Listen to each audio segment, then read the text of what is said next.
This episode is brought to you by my friend Rebecca Walser, a financial expert who can help you protect your wealth. Book your free call with her team by going to friendofdinesh.com. That's friendofdinesh.com. Coming up, I'm going to talk in this Christmas season about what makes Christianity different from all other religions. Debbie joins me. We're going to talk about our plans for Christmas in New York, recall our exploration of the city of David in Jerusalem, and I'm going to talk about Biden's border policies. I'll also continue my exploration of Christian apologetics, focusing on the relationship of Christianity to human equality. This is the Dinesh D'Souza Show.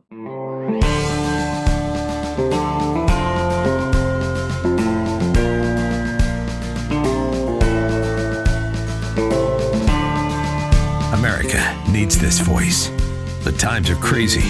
In a time of confusion, division, and lies, we need a brave voice of reason, understanding, and truth. This is the Dinesh D'Souza Podcast.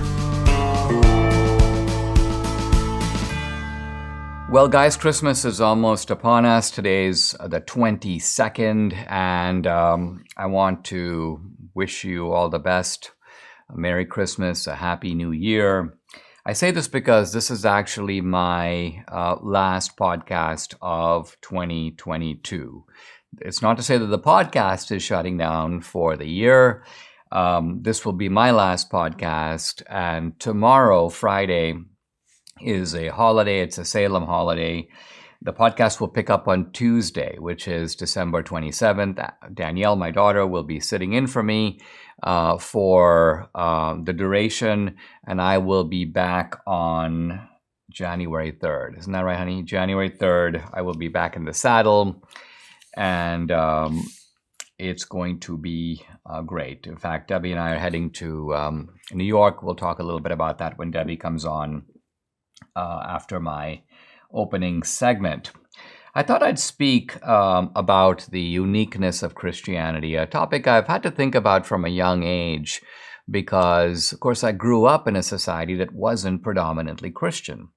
If you grow up in a society that's Christian, you're taught Christian doctrine and you go, well, this is how it is. But when you grow up in a society in which the Hindus are the majority, the number two group is the Muslims, and there are a number of other religious groups, the Jains, the Sikhs, the Buddhists, and so on. It makes you think about what are the ideas that these different religions have in common, but also what are the ideas that make Christianity different. Now, I spoke about this recently. In fact, when Debbie and I were in Israel, I gave a talk on the Sea of Galilee. I'm jokingly calling it my Sea of Galilee talk. And by the way, I got an audio of it yesterday, and I put it up inside my Locals channel for subscribers. This is part of the exclusive content I sometimes do just for my Locals subscribers. So if you're a Locals subscriber, please listen to it. Dinesh.locals.com, by the way, is the site to check it out. And if you're not, do consider joining me on Locals. I'm also able on that platform to talk about stuff I sometimes can't address because of the censorship on places like YouTube and Facebook.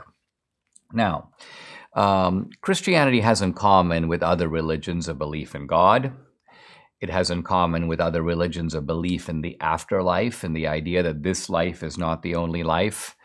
The profound idea that there is a sort of world behind the world or world beyond the world, what is sometimes called transcendence.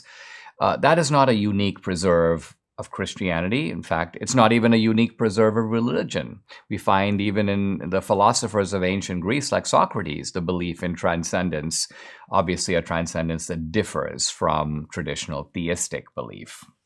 Well, what makes Christianity unique? I put it this way, and I tried to put it this way as part of my Sea of Galilee talk, that we can begin with something that everyone would agree with. Things are not the way they ought to be in the world. And so right away, we're saying that things in the world operate on two levels.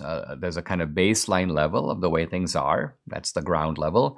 And then there's the top level of the way things ought to be. That's the higher line. And that is absolute truth, absolute beauty, absolute perfection, absolute goodness, and so on.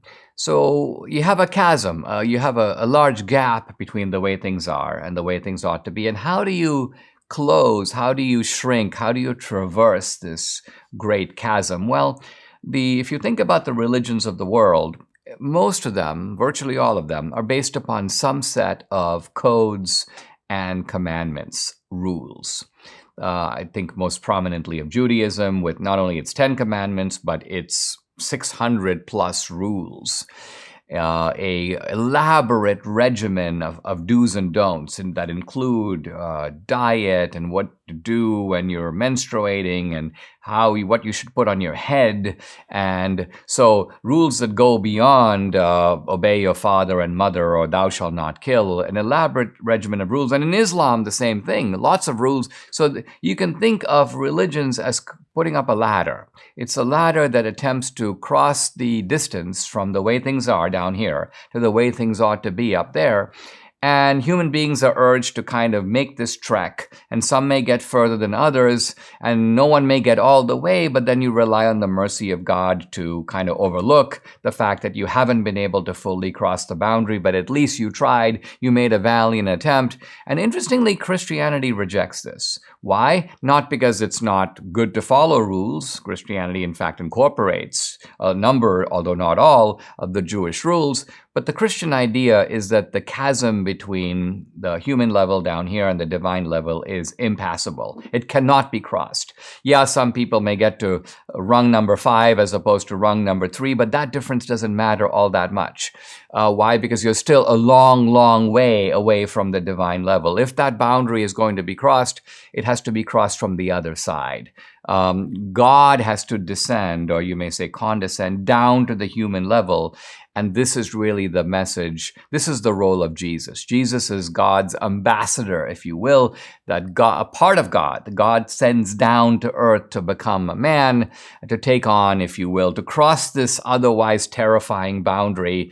And this is really what makes Christianity unique. The initiative comes from God, and our job is basically to say yes. Our job is not necessarily to atone for all our sins, because how can we? But rather to acknowledge that we are sinners and accept the substitutionary atonement, the saving grace, if you will, of Christ. This is not an attempt to prove that Christianity is right or true or even good. It's merely an attempt to italicize, to identify the way that Christianity is unique, the way in which it's different. And I thought it would be important to do that this Christmas season.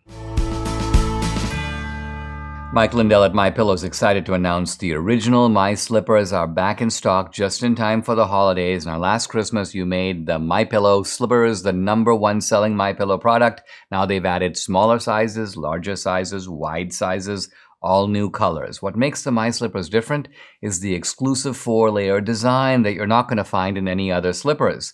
My Slippers' patented layers make them ultra comfortable, extremely durable, and they help relieve the stress on your feet from all the running around during the holidays. So wear them anytime, anywhere, and save $90 off with promo code Dinesh. That's only $49.98 a pair. You'll absolutely love the My Slippers, and now they're also extending their 60-day money-back guarantee until March 1st, 2023, making these slippers the best Christmas gifts ever. So call 800-876-0227, that number, 800-876-0227,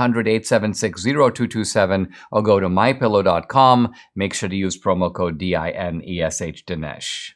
Debbie and I are here for our, weekly roundup, but we're also here for our last roundup of the year. And you know, honey, it occurred to me that this is our 8th Christmas coming up. Yeah. Our first, we were engaged in 2015, so that was our first Christmas. And then, everyone since. Oh, and where's the mistletoe? Where's the mistletoe? Uh-oh. Yeah, this is getting a little too gooey. This is getting a little too gooey for public comfort. Yeah. They're like, please, TMI. I think somebody in one of the comments, when I was talking about fiber and all of that, they were like, Debbie, TMI. Sorry. Sorry.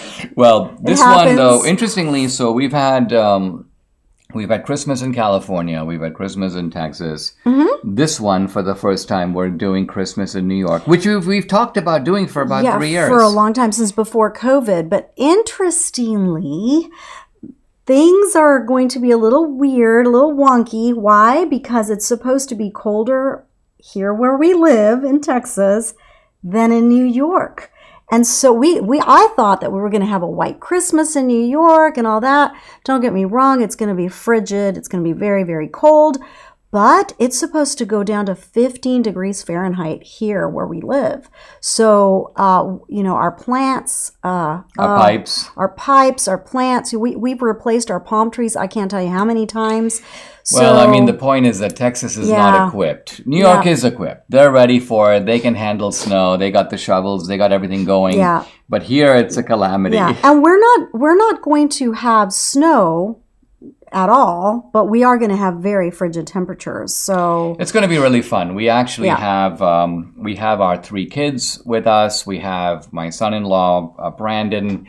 We also have my business partner and friend Bruce Schooley and his. So we're going to be kind of a gang of 8 or a gang of 9 traipsing around New York City. Of course, I lived in New York for a couple of years. Debbie's now been multiple times, but it's a little bit new for a couple of our family members. They're going to be kind of for the first time touring New York, and we're going to do a high tea.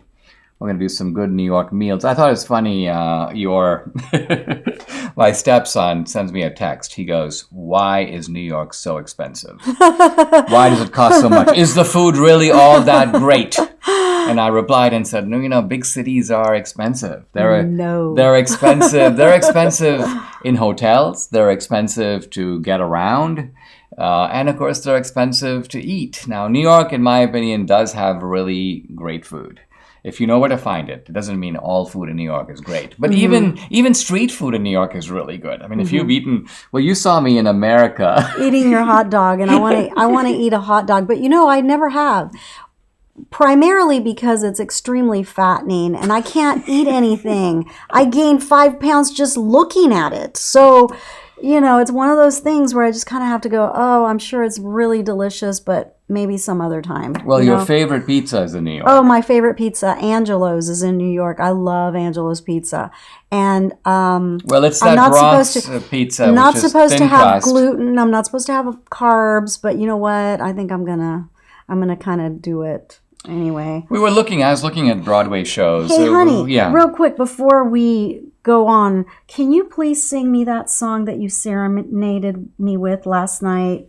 Well, that's really not really right because the song goes, "You're a mean one, Mr. Grinch." So I wasn't applying that to you. Well, it was just I am kind of the Grinch at Christmas time. I'm not really a fan. Not as much. It's never been your. It's never really. It's not that I don't like Christmas, the Christian Christmas, right? The celebration of Jesus. I love that.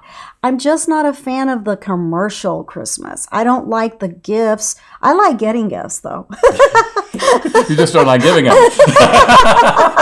Yeah, exactly. I don't like looking for gifts. I don't like going to the mall, and it's just one of those things. Well, the thing is, one of the highlights for me of places like London, places like New York, is I'd look up, Broadway shows, and literally there's nothing I want to see anymore. Either it's just old recycled Phantom of the Opera.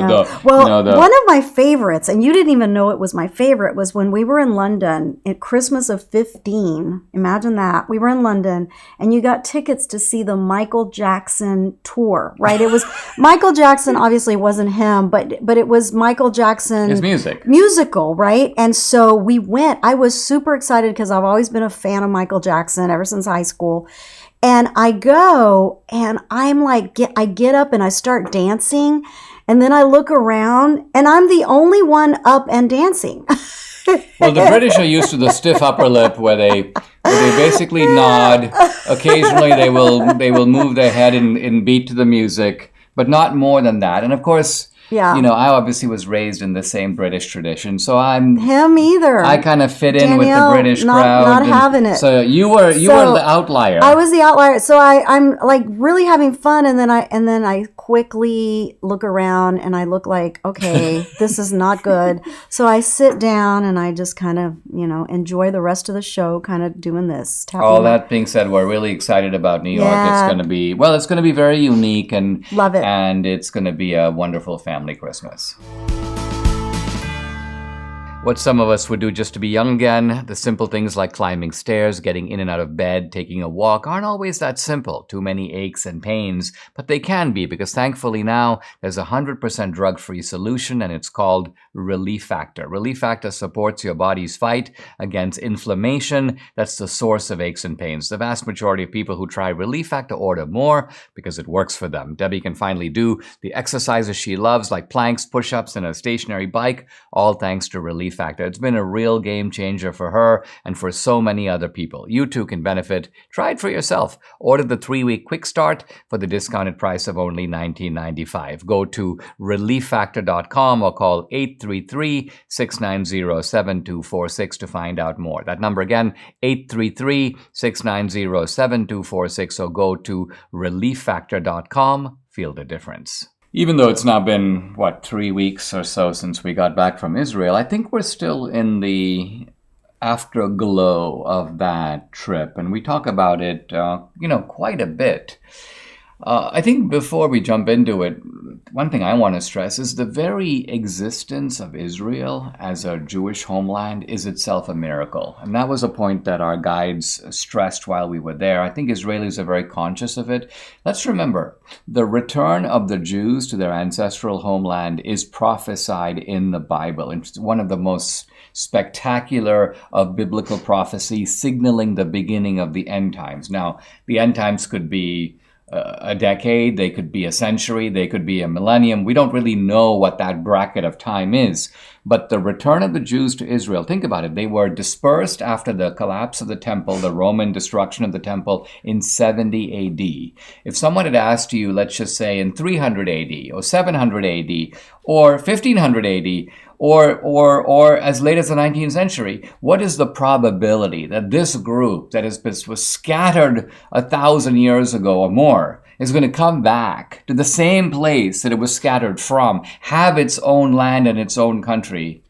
People would think it was outrageous. The chances of that would be zero. It's amazing. And it's also equally amazing that their enemies have wanted to take them out all these years. And they keep winning wars that are really like David and Goliath, They're miraculous, even in a secular sense. Yeah. We were up on the Golan Heights. Yeah. Remember, we're looking over, and it was pointed out to us that during the 73 so-called Yom Kippur War, there were 100 Syrian tanks rolling across toward Israel. I mean, they were basically 100, 200 yards away, facing 7 Israeli tanks. I mean, what a miracle. I mean, it's just miraculous.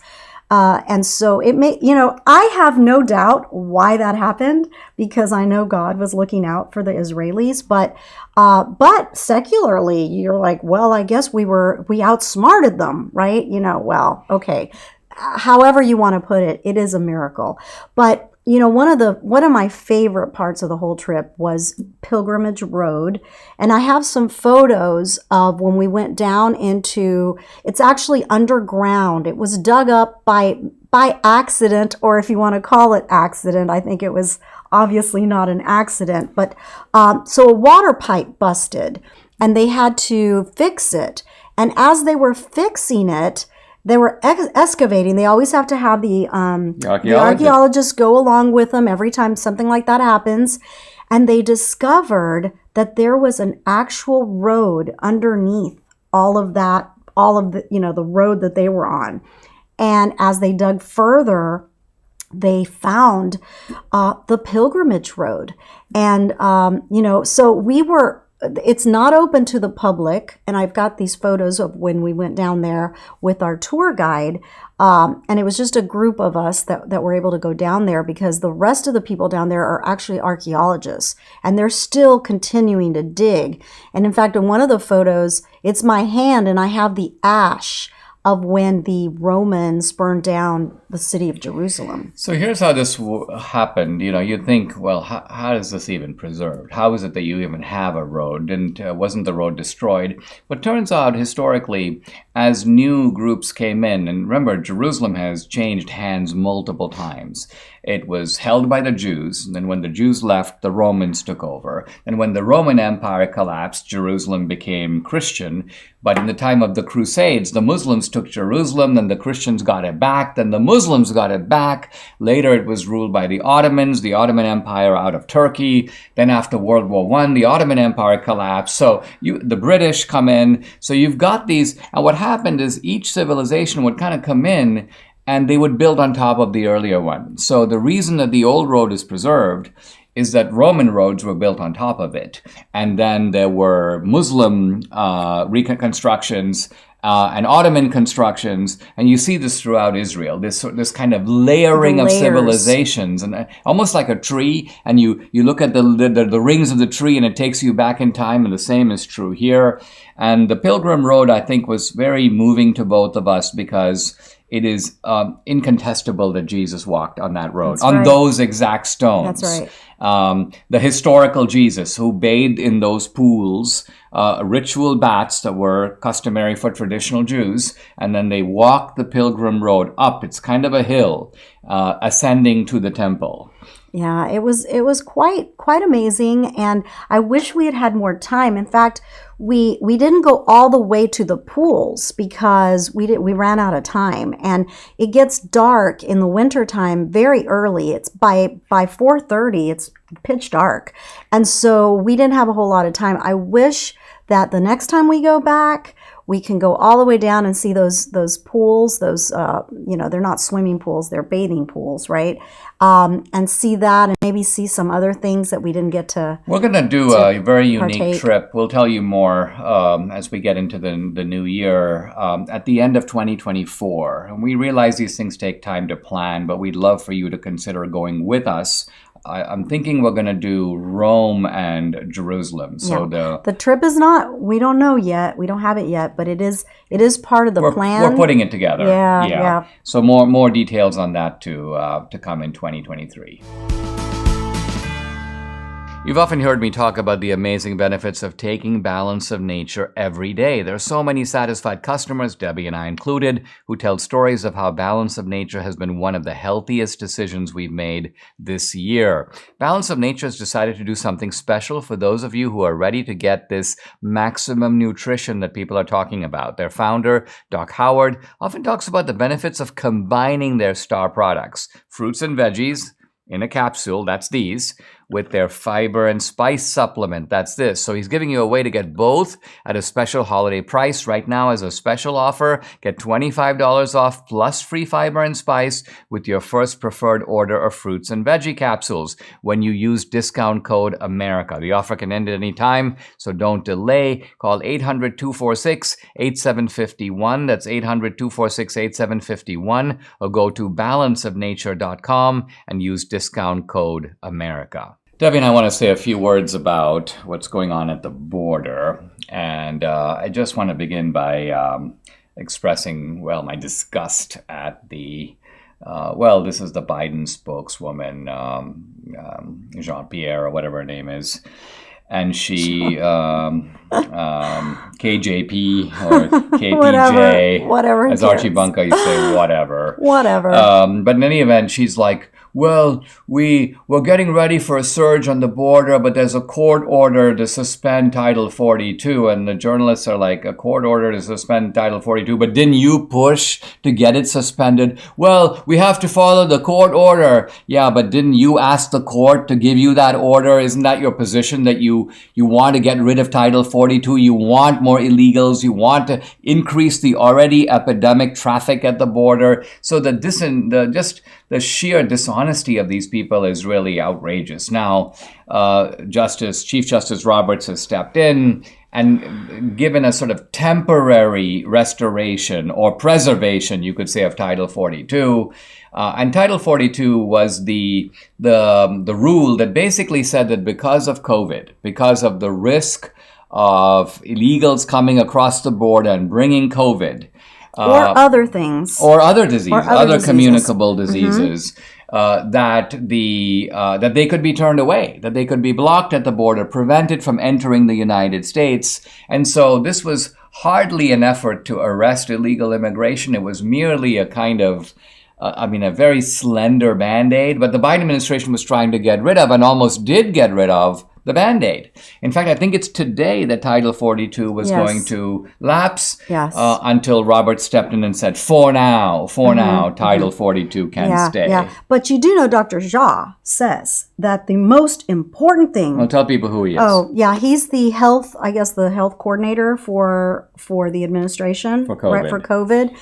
I don't know his official title, but anyway. Well, he's a former professor at Brown University and an intelligent guy. A really smart guy, but in this, he's kind of missing the boat, unfortunately, for Americans. Because here's the thing. He says the most important thing that every American can do is get a booster, okay? But while he's saying that, the administration is saying, you know what? Let Title 42 lapse and let's allow all of these people coming in. We don't care if they have COVID. We're not testing them. We're not vaccinating them. We don't care if they have tuberculosis. We don't care if they have Zika. We don't care if they have anything, really. Let them in. So what kind of a hypocrisy statement is that? You know, it's like, guy, we're not going to take you seriously until you take COVID seriously. If COVID is as bad as you say it is, then it has to be bad across the board, not just for some Americans. So look at the twisted priorities, not just of Dr. Jha, but let me pivot to one Mitch McConnell. Mitch McConnell, I just saw him in social media clip of his recent remarks. He goes, the most important thing that America can do right now is send money to Ukraine. And he's talking about the new appropriation. I believe it's something like $44 or $47 billion. I mean, let's pause for a minute. What's $1 billion? $1,000 million. So they're taking our money, $47 billion to give to Ukraine. And why? Well, we have to preserve the integrity of Ukraine's border. We can't have the Russians crossing over the Ukrainian border. Yeah, so they're worried about their border. And their sovereignty. About our border and our sovereignty and our citizens, who some of them are not going to have a Christmas this year. They don't have any money.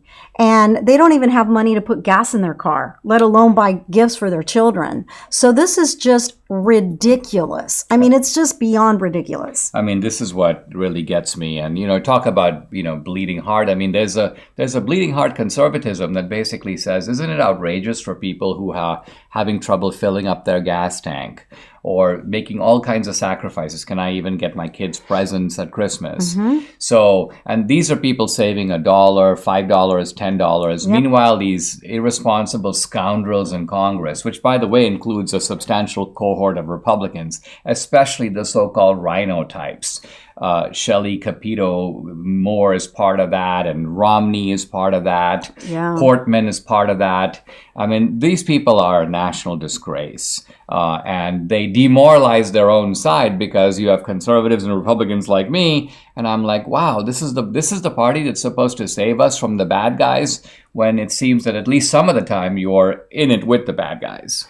Exactly. I just think it's time to vote these people out, guys, because we can't, as a party, say that the other party is the bad guy while we have some of our own. Okay, so we've got to clean up our house, and we've got to realize that we've got a crisis on our hands, and voting Democrat mainly is going to keep this up, and we're going to have another really bad and very, very tight.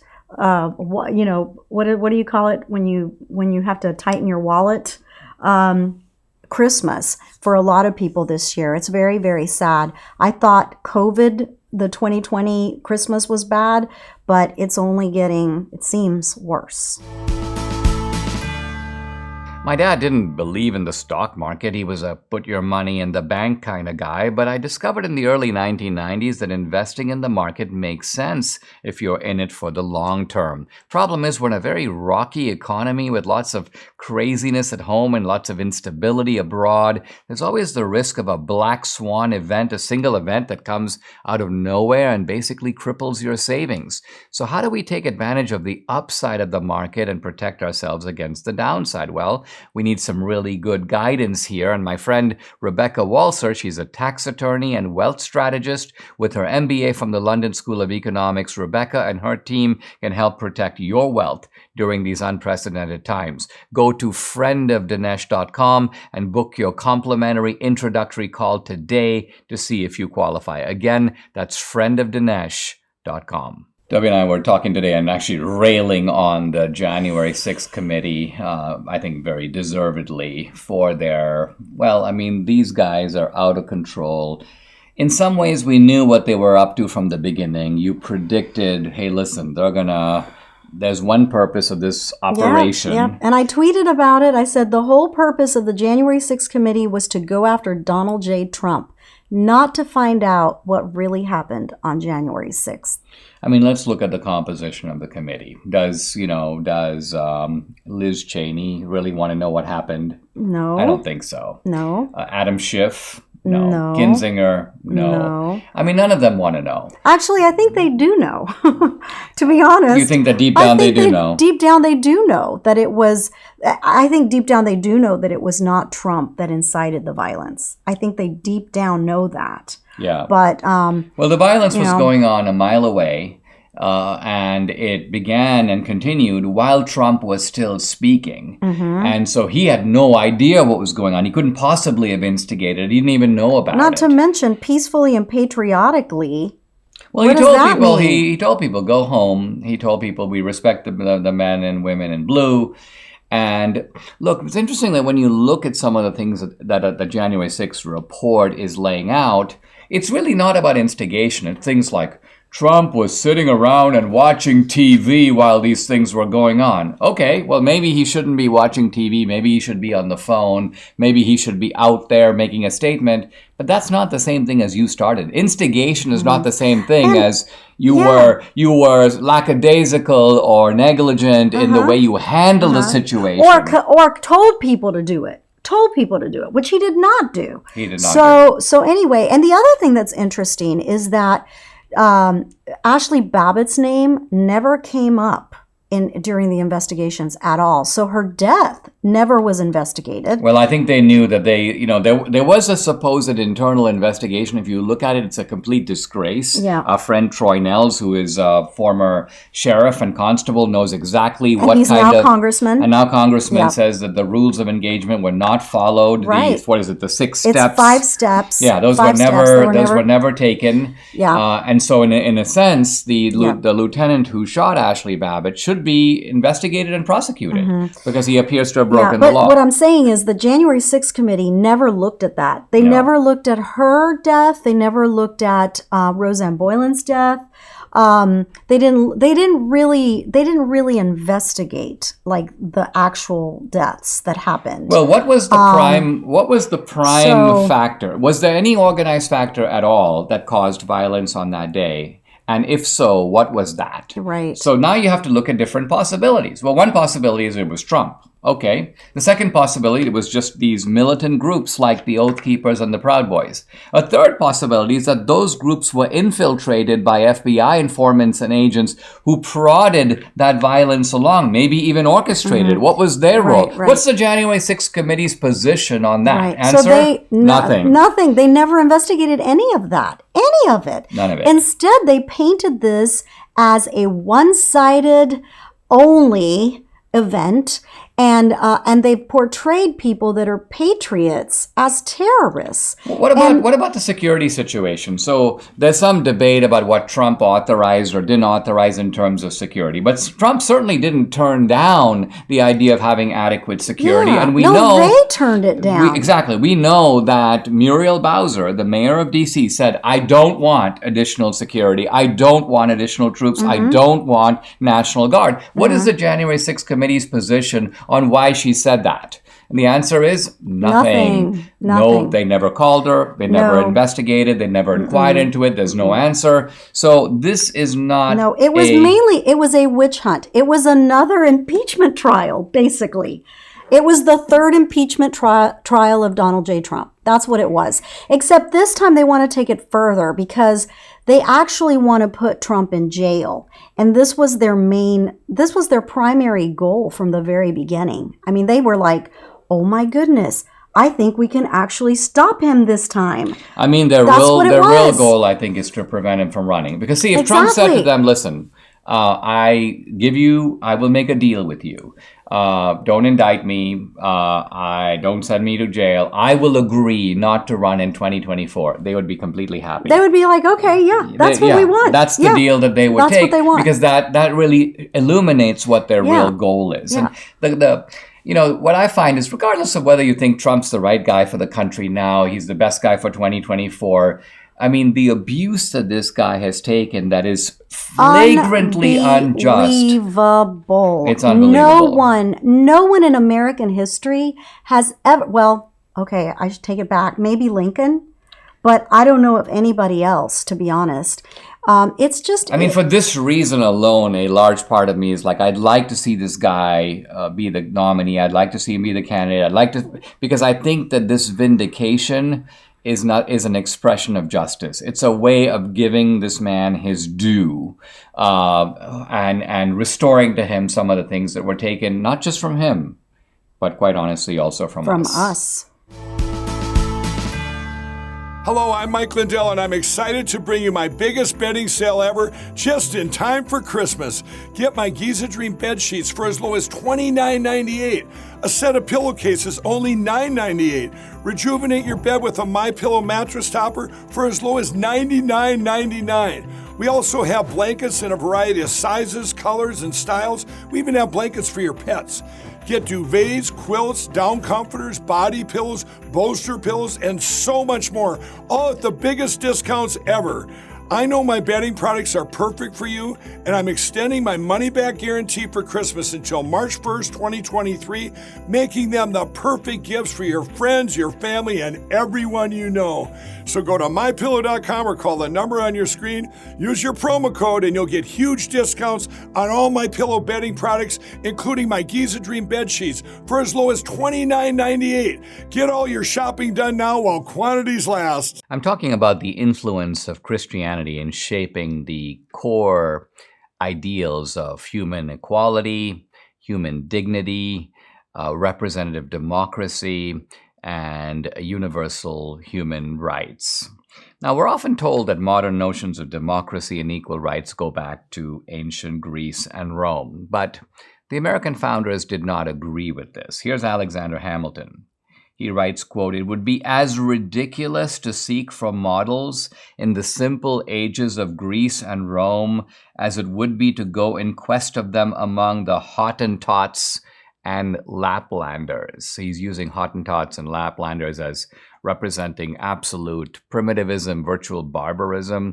And Hamilton goes, the ancient Greeks and Romans, in some respects, were not all that different. In the Federalist Papers, we read this, that the classical ideal of liberty decreed, quote, "to the same citizens the hemlock on one day and statues on the next. Had every Athenian citizen been a Socrates, every Athenian assembly would still have been a mob." In other words, one day Socrates is the greatest, next day execute him. So this kind of mob rule, the founders were like, this is not really what we have in mind. So the ancients had direct democracy, by the way, supported, certainly economically, by large-scale slavery. But we've got something a little different. Representative democracy, with the franchise in principle extended to all, but also modified by an important countervailing force, which is the idea of human rights, rights that are unassailable even by the majority. Now, in ancient Greece and Rome, we have to remember that human life had very little value. Think of the Spartans. They would take their children, unwanted children, and leave them on the hillside and find them, well, dead in the morning. Infanticide was common in ancient Greece, just as it is even today in some parts of the world. Fathers who wanted sons would think nothing about drowning their daughters. Human beings were sometimes bludgeoned to death or mauled by wild animals in the Roman gladiatorial arena. And interestingly, the great thinkers of ancient Greece and Rome, from Aristotle to Plato and then on to Cicero, they knew about all this, but they didn't think it was a big deal. It didn't outrage their sensibilities. Why? Because the notion that human life is sacred, is precious, that didn't exist in those times. It came into the world and into the West because of Christianity. Let's talk about women. Women had a very low status in ancient Greece and Rome, as they do today in many cultures around the world. Aristotle basically expressed a traditional view. He basically says that only men are really capable of the full use of reason. He goes, listen, in children, reason is present, but it's not developed.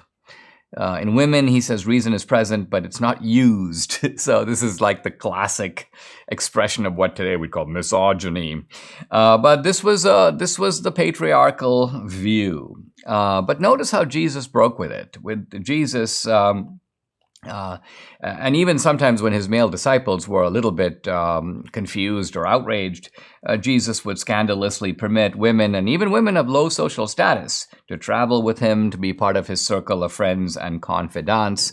I'm not saying that Christianity disputed patriarchy per se, but what I'm saying is that it elevated the status of women within patriarchy. So, for example, women were allowed to inherit on the same basis as men. By the way, this is not allowed both in traditional Judaism nor in traditional Islam. Women inherit less than men. Christianity introduced the idea that adultery kind of works both ways. In other words, Christianity never condoned, at least not in principle, the double standard that says, well, it's okay for men, let's look the other way, but no, women are not allowed to go outside the bounds of marriage. And women dominated the early church, as in some respects they dominate the church even today. We also find in Christianity this elevation of the idea of romantic love, which began as courtly love, the knight pursuing the maiden, and the maiden was, quote, on a pedestal, which is to say that she had a high status, a status that even in the physical terms was above that of the knight. And out of this came a lot of things that I think have helped to civilize our society and our world. The idea of courtesy, the idea of treating people with respect. Family life came to be seen as the central locus of human happiness.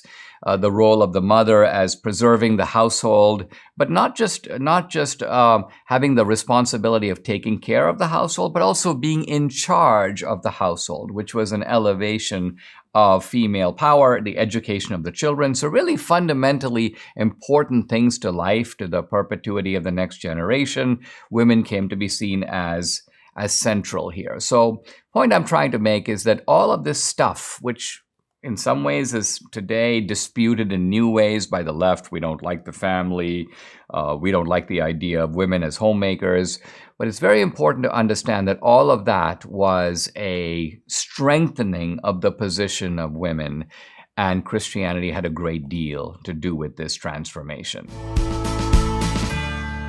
I now want to talk about Christianity and slavery, because this has actually been an attack point for a lot of people who detest Christianity. Here's Sam Harris in his letter to a Christian nation. He goes, "Consult the Bible, and you will discover that the creator of the universe clearly expects us to keep slaves." And so we find here an indictment of Christianity for, if you will, making its peace with slavery. Now, it's important to know that slavery predated Christianity, not just by centuries, but by millennia. Slavery was widespread in the ancient world, from China to India to Greece and Rome. Most cultures, well, slavery wasn't even controversial. It really didn't have any defenders because it didn't have any critics. There was no need to defend it.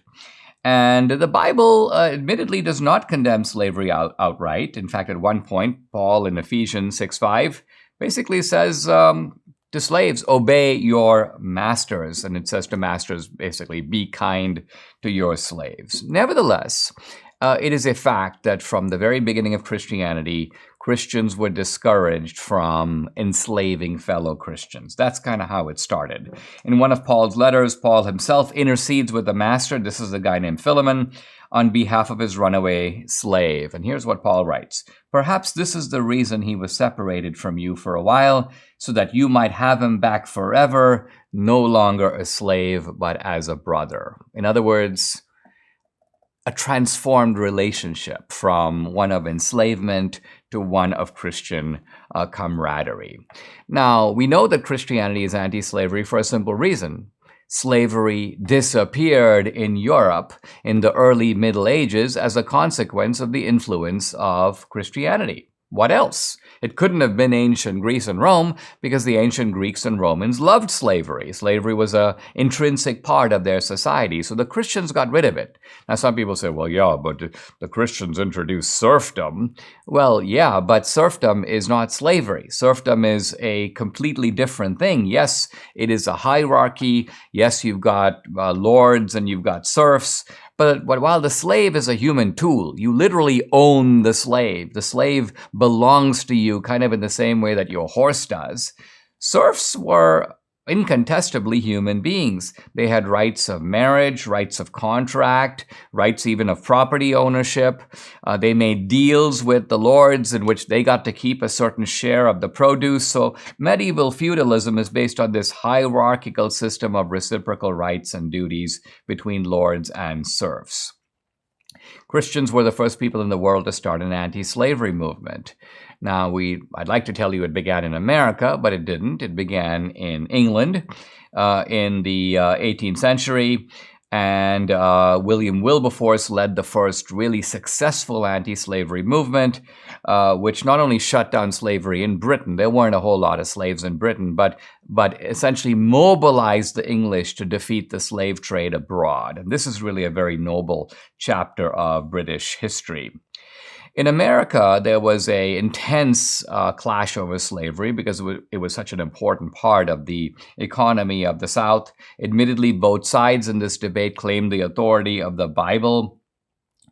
Blacks, by and large, embraced the book of Exodus, in which Moses leads the captive Israelites to freedom. Think, for example, about the old spiritual, go down Moses, way down to Egypt land and tell old Pharaoh, let my people go. This took on a powerful anti-slavery or even abolitionist connotation in the modern era. Now, the remarkable thing about slavery is, while today we say, oh, well, there were all these Frederick Douglass, and it's true that you had black abolitionists who were anti-slavery, but hey, that's not all that surprising. Nobody who's a slave is going to like slavery, and so it's not surprising that slaves don't want to be slaves. What I find interesting about American history is the people who oppose slavery not for themselves, but for other people. People who oppose slavery in principle. Think, for example, of the Quakers, who had one of the earliest, maybe the earliest anti-slavery movement in America. This was then picked up by the evangelical Christians. And essentially what you have is a political movement, anti-slavery, which is drawing its strength from a theological idea. And what's the theological idea? That human beings are equal in God's sight. And so because human beings are equal in God's sight, no man has a right to rule another man without his consent. And notice how this doctrine, no man, no person has the right to rule another without consent, becomes not only the foundation of abolitionism or anti-slavery, but interestingly, it also becomes the foundation of democracy. Why? Because democracy is based on the idea that no person has the right to rule another without consent. Consent is the foundation of democracy. And so Christianity here has a powerful role in taking on an institution that had existed, you could almost say, forever, and bringing it to a well-deserved end. Subscribe to the Dinesh D'Souza podcast on Apple, Google, and Spotify, or watch on Rumble, YouTube, and SalemNow.com.